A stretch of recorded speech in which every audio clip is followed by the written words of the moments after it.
លោកគ្រាន់តែទៅខ្ចីលុយការប្រាក់ខ្ពស់នៅឯក្នុងក្រុងរួចជួលឡានមកដើម្បីអួតគេតែប៉ុណ្ណោះចាំដល់ចុងខែបើគ្មានលុយសង្កេតទេលោកចាំតែគេមកចាប់ខ្លួនទៅចុះពូជួយបើកភ្នែកមើលឲ្យច្បាស់ទៅមើលក្នុងវិកិបត្តិនឹងគេសរសេរឈ្មោះអ្នកណា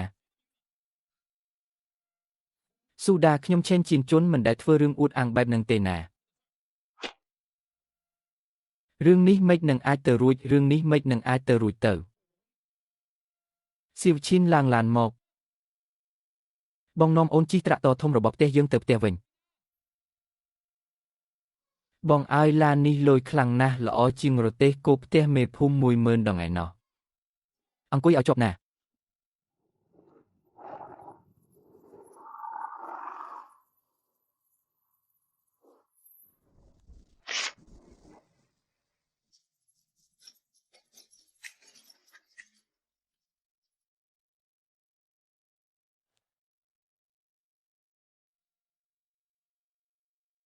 អូហូនេះជាឡានទី5ហើយមែនទេដែលដឹកឥតថ្ងៃនេះជីនជុនឲ្យនេះចង់សង់ផ្ទះ2ជាន់មែនទេគេឥឡូវរកលុយមួយថ្ងៃស្មើនឹងយើងធ្វើការមួយឆ្នាំឯណោះ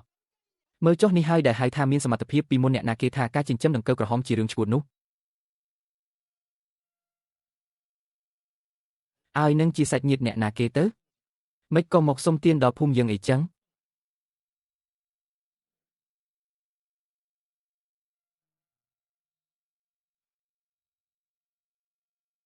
កាំងជឿកូនពុកឲ្យកូនមិនក៏คล้ายទៅជាសភាពបែបនេះទៅវិញពុកអស់ហើយអាម្នាក់កណ្ដាលនឹងវាជាអ្នកបោកប្រាស់វាបោកពួកយើងទៅធ្វើជាកម្មករទេសកលនៅរោងចក្រនៅភូមិខាងត្បូងធ្វើការរាល់ថ្ងៃជាង10ម៉ោងមិនឲ្យសម្រាកទេសំបីតែបាយមួយពេលឲ្យឆ្អែតក៏មិនឲ្យដែរខ្ញុំលួចវាតាមរន្ធឆ្កែទៅអាចរត់រួចមកបានដើរសុំទានគេតាមផ្លូវទៅមកដល់ផ្ទះវិញនេះបើកាលនោះជាជនព្រមលក់ដីស្រែទៅអ្នកខាងត្បូងឥឡូវនេះអ្នកដែលត្រឡប់មកវិញដោយដៃទេគឺគាត់នឹងឯង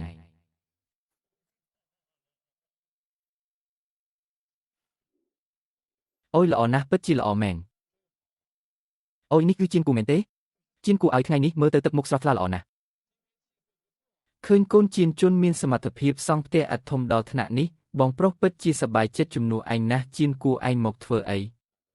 មិនមែនកាំងជឿទៅរកស៊ីមានបាននៅខាងត្បូងទេពូទី2កុំនិយាយដល់វាអីខ្ញុំត្រូវបានគេបោកហើយជាជនប្អូនខ្ញុំឆ្លាតជាងគេបង្កើតមុខរបរធំដុំនៅក្នុងភូមិថ្ងៃនេះពួកយើងមកគឺចង់មកពិភាក្សាការងារខ្លះជាមួយជាជនផ្ទះខ្ញុំមិនស្វាគមន៍ពួកឯងទេមានរឿងអីក៏និយាយមកកុំរអយូរពេកនិយាយចប់ហើយទៅវិញទៅមើលស្រះភក់ជាង10ហិកតារបស់ឯងចុះជារៀងរាល់ថ្ងៃមានសត្វល្អិតសម្បកក្រហមច្រើនម្លេះឯងម្នាក់ឯងមើលថែទាំមិននឹងតាន់មកកាំងជឿត្រឡប់មកវិញហើយល្អដែរឲ្យគេទៅធ្វើជាអ្នកគ្រប់គ្រងនៅស្រះភក់ឲ្យឯងទៅឯងកុំបារម្ភអីប្រាក់ខែខ្ញុំក៏មិនយកច្រើនដែរក្នុងមួយខែឯងបើកឲ្យខ្ញុំ$500មកបានហើយចុងឆ្នាំចាំចែកភាគលាភឲ្យខ្ញុំ20%មកខ្ញុំធានាថាគ្រប់គ្រងឲ្យឯងបានច្បាស់តែម្ដងឲ្យបងខ្ញុំធ្វើជាអ្នកគ្រប់គ្រងហើយថែមទាំងត្រូវចែកភាគលាភ20%ទៀតហេពូឲ្យពូគិតលេខបានល្អណាស់ខ្ញុំនៅមាត់ស្រះភក់ក៏ដែរពូធំពូនៅមានមុខមាត់ទៀតហេជាជនដើម្បីរកលុយទាំងនេះគេត្រូវត្រាំខ្លួនក្នុងលូទឹកស្អុយរាល់ថ្ងៃពេលដែលពូយកលុយ$500មកចង់លេបត្របាក់ស្រែរបស់ផ្ទះខ្ញុំហេតុអ្វីមិននិយាយថាពូកូនបងប្អូននឹងគ្នាខ្ញុំនឹងតាំងជាមួយពូឲ្យដល់ទីបំផុតពូឲ្យចង់ទៅធ្វើការនៅស្រះភក់របស់ខ្ញុំពួកយើងគ្រួសារតែមួយតើគ្រួសារតែមួយតើស្រះភក់របស់ខ្ញុំសំបីតែត្រីរស់ស្អុយសម្រាប់ឲ្យឆ្កែស៊ីក៏មិនត្រូវការឲ្យពួកពូជ្រៀតជ្រែកដែរពួកពូទាំងពីរនាក់នឹងហើយគឺជាធ្លុកដែលគួរឲ្យអស់សំណើចបំផុតក្នុងភូមិដាហឺចេញទៅសុំទានគេបោកឲ្យខ្លាចជាឆ្កែត្រឡប់មកភូមិវិញនៅចង់មកបិទឈាមខ្ញុំទៀតអាពូអត់ស្គាល់គុណគេអញ្ចឹងល្អថ្ងៃនេះខ្ញុំនឹងគិតគូររឿងនេះជាមួយពួកឯងពេលប៉ាខ្ញុំដេកដួលលើគ្រែរងចាំស្លាប់ពួកឯងនៅណាពួកឯងយកប្លង់ដីមកគំរាមយកជីវិតពេលខ្ញុំទៅកាយលាមកក្នុងស្រះភក់ពួកឯងនៅណាពួកឯងនៅក្រោមដើមជ្រៃមាត់ភូមិគេគ្របផ្កាឈូករត់មើលរឿងកំប្លែងរបស់ខ្ញុំឥឡូវខ្ញុំប្រើដៃទាំងពីរនេះរកលុយបានហើយពួកឯងរត់មកនិយាយរឿងសាច់ញាតិជាមួយខ្ញុំប្រាប់ឲ្យដឹងចុះបើកាលនោះខ្ញុំមិនបានហែកប្លង់ដីនោះចោលទេផ្ទះខ្ញុំឥឡូវសំបីតែដីឈរក៏គ្មានដែរចង់មកកេងចំណេញពីខ្ញុំជាតិក្រោយទៅចុះល្អណាស់អាពូដាច់ពូជឲ្យក្នុងពេលដែលឯងមិននិយាយរឿងសាច់ញាតិកុំបន្ទោសខ្ញុំឲ្យសោះផ្លូវដីមុខផ្ទះនេះ ពាក់កណ្ដាលគឺជាដីរបស់ផ្ទះខ្ញុំថ្ងៃនេះខ្ញុំនឹងបិទផ្លូវនេះឲ្យពួកឯងមើលចាំមើលឡានដឹកឥដ្ឋរបស់ឯងចូលមកមិនកើតខ្ញុំមិនឲ្យឯងរស់នៅស្រួលទេកុំសង្ឃឹមថានឹងបានសង់ផ្ទះឲ្យសោះ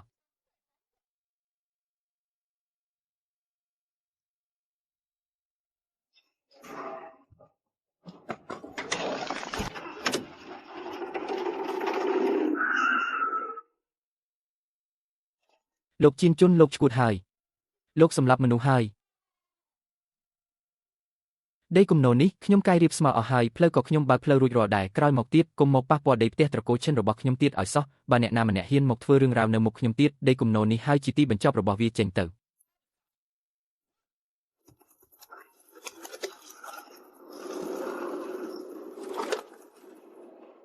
ក្នុងនៅពេលដែលមិនអាចចំណេញអ្វីបានអ្នកទាំងអស់គ្នាគ្រាន់តែចេះតែដើរតាមគេតាមឯងនេះហើយគឺជាអន្ទាក់ដ៏គ្រោះថ្នាក់ដែលខ្ញុំបានរៀបចំទុកឲ្យអ្នកទាំងអស់គ្នាអរគុណលោកជីនជុនធ្វើការជាមួយលោកពិតជាមានហូបមានចុកមែនហុងស៊ុយនៅភូមិដាហើនេះហេតុអ្វីបានជាគាត់ដណ្ដើមយកអស់ទៅវិញអាចឈួតអើយហេតុអ្វីបានជាអ្នកទាំងអស់គ្នាមើលទៅលោកជីនជុននោះចុះឯងនៅចង់បានជីវិតសុខស្រួលហូបចុកឆ្ងាញ់ពិសាទៀតឬឥឡូវសំបីតែផ្ទះពីរជាន់ក៏សង់រួចរាល់ដែរយើងឯងនឹងសំបីតែក្លិនអោអាពីពិពាក៏មិនដឹងផងរឿងនេះខ្ញុំពិតជាទ្រាំមិនបានមែនតែឈៀងនិយាយថាខឹងទៅបានការអីខ្ញុំយល់ច្បាស់ហើយអាដង្កូវភក់នឹងវាជាដើមទុនរកលុយបើឈិនជីនជុនចិញ្ចឹមបានចុះហេតុអ្វីយើងចិញ្ចឹមមិនបានវាត្រឹមតែជាអ្នកស្រែដែលរៀនចប់ត្រឹមថ្នាក់អនុវិទ្យាល័យតើវាចេះបច្ចេកទេសអីក៏គ្រាន់តែជីករណ្ដៅហើយដាក់ដង្កូវចូលទៅប៉ុណ្ណឹងឯងអើកើនិយាយត្រូវហើយប៉ាខ្ញុំសួរគេហើយបង្គារបស់ឈិនជីនជុនលក់ដាច់ខ្លាំងណាស់នៅក្នុងក្រុងបើយើងចិញ្ចឹមបានទោះមិនលក់ឲ្យតូបអាហារក្នុងក្រុងក៏អាចដឹកទៅលក់នៅផ្សាររកសិផលដែរ1គីឡូ5ម៉ៅក៏មានគេដណ្ដើមគ្នាទិញដែរលុយនេះយើងត្រូវតែរកឲ្យបាននិយាយទៅវាត្រូវតែការចិញ្ចឹមអានឹងត្រូវជួលដីជីកស្រាសិនហើយត្រូវទិញកូនបង្គាទៀតក្នុងដែលយើងគ្មានលុយសំបីមួយកាក់តើយកអីទៅចិញ្ចឹម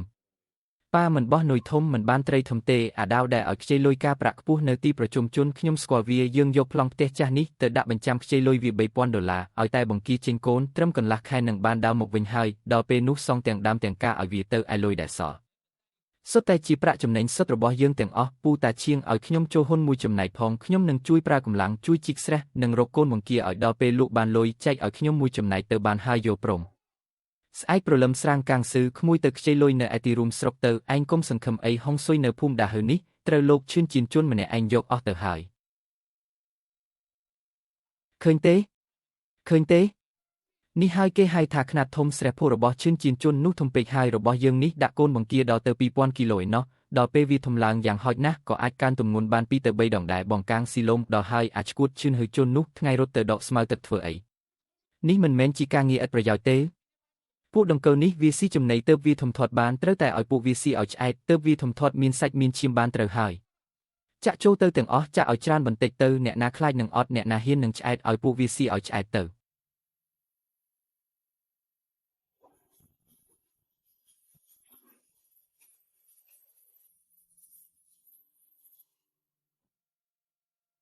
ស្ដាប់ណាបើខ្ញុំជាអ្នកឥឡូវនេះត្រូវប្រញាប់ទិញម៉ាស៊ីនអុកស៊ីសែនកម្លាំងខ្លាំង2គ្រឿងមកហើយបង្ហូរទឹកស្អុយក្នុងអាងចេញរួចដាក់ទឹកថ្មីចូលបើមិនអញ្ចឹងទេពួកអ្នកត្រៀមតែខាតដើមអស់រលីងទៅអូមិនមែនលោកថៅកែចិនទេហេមិនដែរឃើញបង្គារបស់យើងចិញ្ចឹមបានច្រើនជាងរបស់អ្នកក៏ចំណែនមែនទេ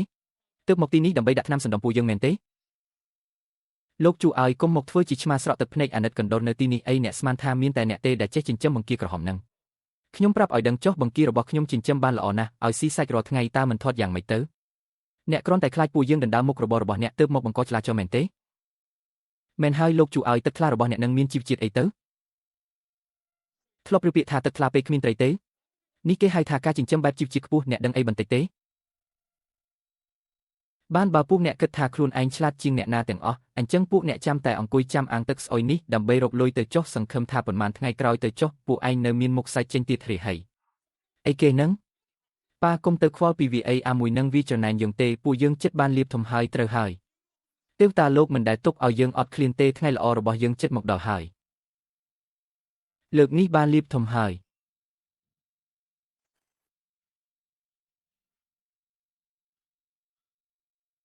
លឿនឡើង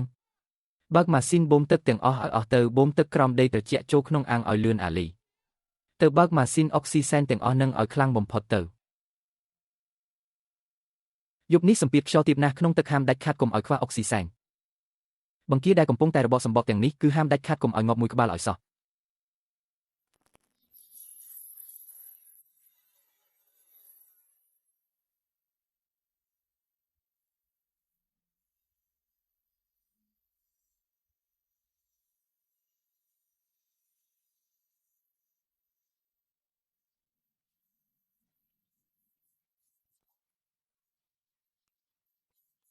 ថ្ងៃនេះយើងទៅស្រង់ត្រីឲ្យបាន500គីឡូសិនយកទៅលក់នៅផ្សាររកសិផលត្រឹមកន្លះខែយើងនឹងសងលុយបងដាវអស់ហើយសល់ពីនឹងគឺសុទ្ធតែជាប្រាក់ចំណេញសុទ្ធយើងក៏ទិញត្រាក់តរធំមួយគ្រឿងដែរឲ្យអាឈិនជៀនជន់វាខឹងស្លាប់ទៅដាឈៀងនិយាយថាកុំភ្លេចចែកឲ្យខ្ញុំមួយចំណែកផងណាខ្ញុំដឹកសាច់ស្អុយនឹងគឺខ្ញុំខំប្រឹងខ្លាំងណាស់អាចឈួតឲ្យនេះក្លិនស្អីហ្នឹង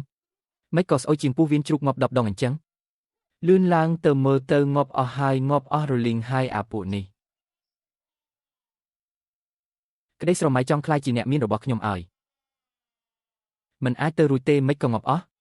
ប្រកាសជាមានគេដាក់ថ្នាំពុលហើយត្រូវតែជាអាឈិនជៀនជន់ធ្វើមិនខានកម្មពីពិតមែនត្រីកូន2000គីឡូញ៉ឹងនេះសុទ្ធតែខ្ចីលុយគេមកទិញណានេះចង់យកជីវិតខ្ញុំមែនទេអូហូក្រឹកក្រែងណាស់តើរាអាហៀងនិយាយថាផ្ទះពួកឯងថ្ងៃនេះមានត្រីច្រើនអាចសងលុយខ្ញុំបានខ្ញុំក៏នាំគ្នាមកចូលរួមអបអរដោយផ្ទាល់តែម្ដងបងដាវឲ្យបង្គាងាប់អស់ហើយដាក់ថ្នាំពុលលោកស្រីជួយពន្យាពេលកន្លះខែទៀតទៅខ្ញុំនឹងរកលុយមកសងឲ្យគ្រប់ពន្យាពេលលុយរបស់អញវាដុសចេញពីដីមែនទេពួកសត្វល្អិតងាប់មិនងាប់វាពាក់ព័ន្ធអីនឹងអញបើគ្មានលុយ$3500ទេផ្ទះចាស់របស់ពួកឯងត្រូវតែជាកម្មសិទ្ធិរបស់អញបងចាងគុំធ្វើអីចឹងអីនោះវាជាគេមរតកពីដូនតាបើគ្មានផ្ទះសម្បែងតើឲ្យគ្រួសារខ្ញុំទៅរស់ណីណាគុំនិយាយច្រើនក្រដាសខ្មៅច្បាស់ហើយទៅយករបស់ក្នុងផ្ទះវាបោះចោលឲ្យអស់អញសម្រេចចិត្តយកផ្ទះនេះហើយគាត់ចង់និយាយថារឿងនេះមិនពាក់ព័ន្ធនឹងគាត់ទេលុយគឺពួកឯងជាអ្នកខ្ចីខ្ញុំទៅមុនហើយអញហ៊ានទៅមែនទេបើមិនមែនព្រោះតែអញញុះញង់ឲ្យចិញ្ចឹមកូនត្រីស្អុយទាំងនេះទេតើអ្នកណាអាចខាតលឿនដល់ថ្នាក់នេះអាមែងអញមិនបានលុយសំបីតែ1សេនតើហេតុអ្វីត្រូវមកសងបំណុលជំនួសពួកឯងរបស់ល្អពិតមែនបងប្អូនជៀនជន់ឲ្យបច្ចេកទេសរបស់អញពិតជាអស្ចារ្យមែនកាលពីយប់មិញស្រុកជាច្រើនជុំវិញទីក្រុងបានជួបគ្រោះទឹកជំនន់ត្រីដែលចិញ្ចឹមតាមរបៀបបុរាណងាប់អស់ជាងពាក់កណ្ដាលលោកចាងព្រឹកមិញនេះភ័យខ្លាចរហូតដល់រំជើងមិនជាប់ខ្លាចតែនៅទីនេះមានបញ្ហាដែរបងឲ្យខ្ញុំធ្លាប់ប្រាប់ហើយថានេះគេហៅថាប្រព័ន្ធអេកូឡូស៊ីវិលជុំគុំថាឡើយត្រឹមភ្លៀងធ្លាក់ខ្លាំងទោះបីជាធ្លាក់ព្រិលក៏ត្រីខ្ញុំមិនងាប់ដែរត្រីទាំងនេះទើបតែបដូរស្រកាសាច់ណែនល្អណាស់លោកចាងប្រកាសជាពេញចិត្តមិនខានបង្គាទាំងនេះបងប្អូនឲ្យបង្គាទាំងនេះថ្ងៃនេះខ្ញុំទិញក្នុងតម្លៃ$1.80សេនក្នុង1គីឡូមានប៉ុន្មានយកទាំងអស់អ្នកទាំងអស់គ្នាហត់នឿយហើយចាំដាក់បង្គាទាំងនេះរួចថ្ងៃត្រង់នេះខ្ញុំនឹងបាយអ្នកទាំងអស់គ្នាណាជៀនជន់ឲ្យពូរបស់អញចប់ហើយបង្គាសម្បកក្រហមពេញស្រែងាប់អស់រលីងក្នុងមួយយប់ស្អុយពេញនឹងពួកម្ចាស់បំណុលនៅទីប្រជុំជននាំគ្នាមកកើបរបស់របរក្នុងផ្ទះគេចោលអស់ហើយឥឡូវនេះពួកគេកំពុងអង្គុយយំនៅកណ្ដាលផ្លូវធំឯណោះពូហ្វាងធម្មជាតិទីផ្សារវាអញ្ចឹងឯងអ្នកក្រៅមើលតែភាពអ៊ូអរអ្នកជំនាញគេមើលពីរបៀបធ្វើពួកគេមិនចេះពីគុណភាពទឹកមិនចេះពីការចិញ្ចឹមយកតែសម្រាមស្អុយរលួយទៅឲ្យវាស៊ីស្មានថាចិញ្ចឹមបង្គាតាមពិតទៅកំពុងតែជីកកប់ខ្លួនឯងទេគេហៅថាគ្មានថ្ងៃរកលុយបានលើសពីចំណេះដឹងខ្លួនឯងទេឲ្យម៉ែឲ្យសំណាងហើយដែលខ្ញុំមិនបានទៅខ្ចីលុយគេតាមដាជាងទៅធ្វើផ្ដេសផ្ដាសការចិញ្ចឹមបង្គានេះមិនមែនគ្រាន់តែជីករណ្ដៅមួយគឺរកលុយបាននោះទេវាជារឿងធំដែលត្រូវរៀនសូត្រណាស់បានជាគេថាជៀនជន់ជាអ្នកមានសមត្ថភាពក្នុងភូមិយើងបើគ្មានសមត្ថភាពពិតប្រាកដគុំសង្ឃឹមថានឹងធ្វើការធំបានជៀនជន់ឲ្យកំពុងរវល់មែនទេផ្ទះថ្មីនេះស្អាតខ្លាំងណាស់ក្នុងភូមិដាហើយើងមានតែមួយគត់នឹងពូវងពូមិនដែលមកជួបខ្ញុំដោយគ្មានរឿងអ្វីនោះទេរបស់ថ្លៃបែបនេះខ្ញុំមិនហ៊ានទទួលផ្ដេសផ្ដាសទេមានរឿងអីពូនិយាយត្រង់មកចុះជានចាន់ពូវងមកថ្ងៃនេះគឺមកសុំអង្វរឯងទាំងមុខក្រាស់ព្រោះរឿងគ្រួសារពូធំឯងធ្វើឲ្យអ្នកភូមិភ័យខ្លាចអស់ហើយតែជានចាន់ឲ្យភូមិទេយើងក្រណាស់អ្នកភូមិឃើញឯងរកលុយបានច្រើនរាល់ថ្ងៃតើមិនឲ្យគេច្រណែនបានយ៉ាងម៉េចទៅឥឡូវគេដឹងហើយថាដង្កូវហងមិនមែនជាសត្វល្អិតបំផ្លាញដំណាំទេតែជាមាសសុទ្ធតែគ្មានអ្នកណាដឹងបច្ចេកទេសទើបគ្មានអ្នកណាហ៊ានចិញ្ចឹមពូដឹងថាឯងជាអ្នកមានសមត្ថភាពឯងអាចជួយអ្នកភូមិយើងបានទេបង្ហាញផ្លូវរកស៊ីឲ្យគេខ្លះទៅដើម្បីឲ្យអ្នកភូមិបានហូបចុកជាមួយឯងដែររងចាំតែពាក្យនេះឯងសមត្ថភាពផលិតរបស់ខ្ញុំដល់កម្រិតកំណត់យូរហើយបើចង់គ្រប់គ្រងទីផ្សារក្នុងខេត្តគឺត្រូវតែប្រែក្លាយភូមិដេកទាំងមូលឲ្យទៅជាមូលដ្ឋានផលិតកម្មរបស់ខ្ញុំពូវងរឿងនាំអ្នកភូមិរកស៊ីឲ្យមានបានគឺអាចធ្វើទៅបានអ្នកភូមិដេកយើងទាំងអស់គ្នាខ្ញុំឆេនជានចិនក៏មិនចង់ស៊ីម្នាក់ឯងដែរតែខ្ញុំមានលក្ខខណ្ឌមួយនិយាយមកមួយលក្ខខណ្ឌឬ10លក្ខខណ្ឌពូយល់ព្រមទាំងអស់ឲ្យតែអ្នកភូមិរកលុយបានឯងលួចកែច្នៃហើយលួចលក់ឲ្យគេបង្ខូចគេឈ្មោះបង្កងទឹកសាប់ដាហេរបស់ពូយើងអស់ហើយភ្លាមនេះដេញចេញពីសហគមន៍ឲ្យអស់ហើយគុំសង្ឃឹមថានឹងបានសហការគ្នាទៀតគ្មានបញ្ហាទេនេះជារឿងដែលត្រូវធ្វើគ្មានច្បាប់ទម្លាប់គឺមិនកើតទេរឿងនេះខ្ញុំជាអ្នករៀបចំឲ្យខ្ញុំនឹងទៅប្រកាសតាមមេក្រូធំឲ្យគេដឹងភ្លាម បងប្អូនអ្នកភូមិទាំងអស់គ្នាខ្ញុំមិននិយាយច្រើនវែងឆ្ងាយទេរឿងដែលខ្ញុំចង់បង្កើតសហគមន៍មេភូមិប្រហែលជាបានប្រាប់បងប្អូនអស់ហើយការដាំស្មៅទឹកការបូមភុកនិងការធ្វើកសិកម្មបែបអេកូឡូស៊ីខ្ញុំមិនលាក់បាំងបច្ចេកទេសអ្វីទេខ្ញុំនឹងបង្រៀនបងប្អូនទាំងអស់គ្នាឲ្យតែចិញ្ចឹមបង្កងទឹកសាបតាមស្តង់ដារត្រឹមត្រូវខ្ញុំសន្យាថាខ្ញុំនឹងធានាទិញចូលក្នុងតម្លៃ8ម៉ៅក្នុងមួយចិនហើយទោះបីជាមានប៉ុន្មានក៏ដោយខ្ញុំនឹងទិញទាំងអស់ជាជនគិតខ្ញុំម្នាក់ដែរមកខ្ញុំនឹងជីកដីវាល3មូលរបស់ខ្ញុំនៅថ្ងៃស្អែកនេះបងប្អូនជាជនបន្តពីនេះទៅបងចង្អុលទៅណាពួកយើងនឹងមិនទៅទីដែលផ្សេងឡើយកុំទាន់អាសប្បាយចិត្តពេកចង់ចូលសហគមន៍គឺត្រូវតែគោរពតាមច្បាប់របស់ខ្ញុំទី1អ្នកណាដែលល្បិចកលមិនធ្វើការងារឲ្យត្រឹមត្រូវឬលួចលាក់ធ្វើរឿងមិនល្អគឺខ្ញុំមិនទទួលទេទី2អ្នកណាដែលឃើញប្រយោជន៍ភ្លេចគុណឬអ្នកដែលចូលចិត្តជន់ពន្លិចអ្នកដទៃគឺខ្ញុំមិនទទួលទេជៀនជន់ឲ្យពូដឹងថាពូខុសហើយកាលពីមុនពូពិតជាវង្វេងវង្វាន់មែនផ្ទះពូនៅមានដីស្រែខ្លះទៀតក៏អាចជីកស្រះចិញ្ចឹមបង្គាបានដែរជៀនជន់ឲ្យបងប្អូនបង្កើតនឹងគ្នាទោះឆ្លោះគ្នាក៏មិនដាច់ដែរជួយនាំពួកយើងម្ដងទៅពេលដែលពួកអ្នកចិញ្ចឹមបង្គាទឹកពោលពេញស្រះហេតុអ្វីមិនគិតថាជាបងប្អូននឹងគ្នាពេលចង់ខ្លាញ់ធ្វើជាបង្ការគុណភាពខ្ពស់ហេតុអ្វីមិនគិតពីភាពស្មោះត្រង់ទ្វារសហគមន៍នេះនឹងបិទមិនឲ្យពួកអ្នកចូលជារៀងរហូតចេញទៅអ្នកមីងលីកាលពីមុនពេលប៉ាខ្ញុំឈឺធ្ងន់គឺអ្នកមីងដែលយកអាធ្រាត្រយកមីមួយចាននិងអំបិលកន្លះថង់មកឲ្យគុណបុណ្យនេះខ្ញុំឈេនជៀនជន់នឹងចងចាំមួយជីវិតកូនល្អពិតមែនកិច្ចសន្យាទី1គឺចុះជាមួយអ្នកមីងលីលុយសម្រាប់ជីកស្រះនិងទិញម៉ាស៊ីនបូមទឹកខ្ញុំនឹងចេញឲ្យទាំងអស់អ្នកទាំងអស់គ្នាខំប្រឹងឡើងតាមការណែនាំរបស់ជៀនជន់ដាំសារាយខ្មៅឲ្យញឹកបន្តិចទៅច្បាប់បានដាក់ចេញហើយបច្ចេកទេសត្រូវតែធ្វើឲ្យដូចគ្នាភូមិដាហឺបានខ្លាយជាខ្សែសង្វាក់ផលិតកម្មរបស់ខ្ញុំទាំងស្រុងហើយបន្ទាប់ពីនេះគឺរងចាំទទួលលាភសំណាងដ៏ធំធេងនេះហើយបងឲ្យទូរទស្សន៍នេះច្រៀងពីរោះណាស់ទូរទស្សន៍ពណ៌ច្បាស់ជាងទូរទស្សន៍ខ្មៅផ្ទះមេភូមិទៅទៀតចិញ្ចើមរបស់ព្រះនាងតូចខ្ញុំមើលឃើញច្បាស់ណាស់ពិតមែនហើយថ្ងៃក្រោយជីវិតគ្រួសារយើងនឹងកាន់តែរុងរឿងជាងទូរទស្សន៍ពណ៌នេះទៅទៀតជៀនជន់ឲ្យមួយជីវិតនេះមិនដែលនឹកស្មានដល់សោះថាគ្រួសារយើងអាចរស់នៅបានសុខស្រួលបែបនេះគ្រប់យ៉ាងហាក់ដូចជាកំពុងតែយកសពអញ្ចឹងប៉ានេះមិនមែនជាការយកសពទេនេះគឺជាជីវិតពិតដែលយើងខំប្រឹងរកដោយកម្លាំងញើសឈាមរបស់យើងផ្ទាល់ថ្ងៃក្រោយគ្រួសារយើងនឹងទិញឡានមួយគ្រឿងហើយនឹងបញ្ជូនសិវឈិនទៅរៀននៅសាកលវិទ្យាល័យល្អបំផុតក្នុងក្រុងបងកុំបារម្ភអីដល់ពេលបើកវិទ្យាការខ្ញុំនឹងប្រឡងចូលវិទ្យាល័យលេខ1ប្រចាំស្រុកលោកគ្រូថាពិន្ទុខ្ញុំគ្មានបញ្ហាទេថ្ងៃក្រោយខ្ញុំរៀនចប់សាកលវិទ្យាល័យខ្ញុំនឹងមកជួយបង្កើតលេខធ្វើជាអ្នកគ្រប់គ្រងធំឲ្យបង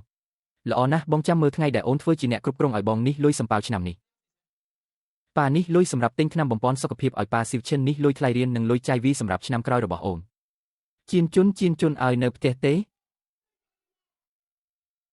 ជៀនជន់ឲ្យយប់ថ្ងៃចូលឆ្នាំនេះពួកយើងមកជូនពរឆ្នាំថ្មីហើយឆ្នាំនេះពិតជាអរគុណអូនណាស់ដែលនាំពួកយើងចិញ្ចឹមបង្គាឆ្នាំនេះអ្នកភូមិដែលហើយយើងគ្រប់ផ្ទះសុទ្ធតែបានរស់នៅយ៉ាងសុខស្រួលអាចហូបសាច់បានគ្រប់គ្នាហើយជៀនជន់នេះនំប្រេងដែលអ្នកមីងធ្វើឲ្យបើមិនមែនដោយសារអ្នកជួយចេញលុយមុនទេតើខ្ញុំមានលទ្ធភាពទិញខោអាវថ្មីបានដោយរបៀបណាបងជៀនជន់ឲ្យធ្វើការជាមួយបងខ្ញុំមានអារម្មណ៍ថាមានសុវត្ថិភាពណាស់ឆ្នាំក្រោយត្រូវធ្វើមិនទៀតគឺស្ដាប់តាមបងទាំងអស់បងប្អូនទាំងអស់គ្នាអរគុណមិនបាច់និយាយទេយើងជួយគ្នាទៅវិញទៅមកសូមជូនពរឲ្យអ្នកទាំងអស់គ្នាឆ្នាំថ្មីនេះរកស៊ីមានបានទាំងអស់គ្នាណាស្អែកនេះចូលឆ្នាំហើយយើងត្រូវលូកបង្កងទឹកថ្លាពីភូមិដាហឺទៅទូទាំងខេត្តនិងទូទាំងប្រទេសឲ្យបានល្អណាស់លូកទៅទូទាំងប្រទេសតែម្ដងទៅអុយព្រះឲ្យនោះមិនមែនជារថយន្តដែលគេឃើញតែលោកចៅហ្វាយស្រុកជីទេតើថៅកែធំម្នាក់នេះជានរណាទៅឃើញហើយពិតជាអស្ចារ្យមែនអ្វីដែលត្រូវមកទីបំផុតវាក៏មកដល់មែនអ្នកមែនទេដែលជាថៅកែសហគមន៍ដាហឺឈ្មោះជឿនជៀនជន់នោះចុះអាម្នាក់នេះមិនក៏មើលទៅមុខមាត់ម្លេះយើងធ្លាប់ជួបគ្នាពីមុនមកមែនទេលោកថៅកែជើគឺលោកជាមនុស្សសំខាន់ច្បាស់ជាភ្លេចរឿងចាស់អស់ហើយកាលពីពេលនេះកាលពីឆ្នាំមុនខ្ញុំនៅធ្វើការក្នុងផ្ទះបាយនៅហាងហៃធានដ៏ធំរបស់អ្នកនៅឡើយទេជារៀងរាល់ថ្ងៃខ្ញុំត្រូវលាងបង្កងរាប់រយគីឡូខ្ញុំឈ្មោះជឿនជៀនជន់